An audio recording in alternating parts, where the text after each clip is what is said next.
pertimbangan saya kumpulkan adalah pertama untuk kita evaluasi kerja kita tahun lalu. Selanjutnya kita memahami kondisi bangsa kita di tengah dinamika dan gejolak dunia. Dan selanjutnya kita melihat ke depan tahun ini langkah-langkah apa yang harus kita laksanakan, sasaran-sasaran apa yang harus kita capai. Buktikan dengan fakta, facts on the ground yang bisa diukur, bisa dipegang, bisa dilihat. Dengan demikian saya menyampaikan penghargaan kepada saudara-saudara sekalian. Tidak mungkin saya sebagai presiden bisa melaporkan hal ini kepada bangsa tanpa kerja keras saudara-saudara semuanya. Yang paling aman, paling gampang tidak berbuat apa-apa atau menunggu petunjuk. Tetapi pemimpin sejati, pemimpin sebenarnya adalah mereka yang memahami strategi besar, memahami tujuan, memahami direktif pemimpin, sehingga yang dipahami adalah arah besar, adalah petunjuk umum, bukan tiap keputusan harus menunggu petunjuk atasan. Jadi saudara-saudara, apa yang kita telah capai menurut saya sangat membanggakan. Bangsa Indonesia harus mandiri. Bangsa Indonesia harus berdiri di atas kaki kita sendiri. Dan di situ elemen utamanya adalah swasembada pangan. Tidak ada bangsa yang merdeka bila mana bangsa itu tidak bisa menjamin makan untuk rakyatnya.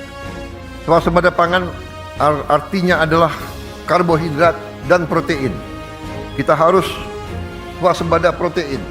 Dan juga selain swasembada pangan, dasar selanjutnya adalah swasembada energi. Kalau kita tergantung dengan bangsa lain untuk energi kita, tidak mungkin kita makmur.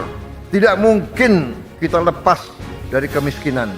Alhamdulillah, target yang saya berikan kepada tim pangan kita, saya berikan target waktu awal pemerintahan yang saya pimpin adalah 4 tahun untuk swasembada pangan. Alhamdulillah, Desember 31 tahun 2025 waktu 24.00 bisa kita dengan resmi mengatakan di tahun 2025 Republik Indonesia swasembada beras. Saya juga cukup merasa besar hati, bangga bahwa hari ini cadangan beras kita di gudang-gudang pemerintah Indonesia adalah yang tertinggi selama sejarah berdirinya Republik Indonesia.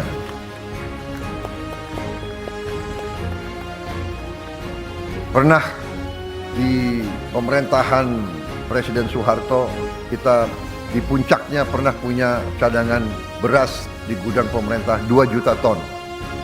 Hari ini cadangan beras kita di gudang pemerintah lebih dari 3 juta ton. Tertinggi sepanjang sejarah Republik Indonesia. Puluhan juta anak-anak Indonesia berangkat sekolah tanpa makan pagi. Banyak juga makan mereka hanya nasi dengan daun-daun. Untuk itu kita telah melihat contoh-contoh banyak negara. Dan kita canangkan makan bergizi ini kita mulai pada tanggal 6 Januari 2025.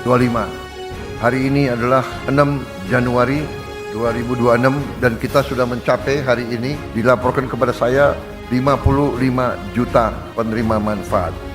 55 juta anak-anak Indonesia menerima makan tiap hari dan termasuk ibu-ibu hamil. Saya ingat kata-kata pendahulu-pendahulu kita. Salah satu ucapan Bung Karno, "The hungry stomach cannot wait." Perut yang lapar tidak bisa tunggu. Kalau niat kita bersih, niat kita tidak mencuri uang rakyat, kita berbuat untuk kepentingan rakyat, kepentingan bangsa kita, keselamatan bangsa kita, kita tidak perlu ragu-ragu. Kita tidak perlu sedikit pun gentar. Kita pasti dimaki, kita pasti difitnah. Karena banyak kekuatan tidak hanya di negara kita, banyak kekuatan memang berada di pihak yang senang di alam penuh korupsi, penuh penyelewengan, penuh penipuan. Mereka ingin kaya di atas penderitaan rakyat kecil.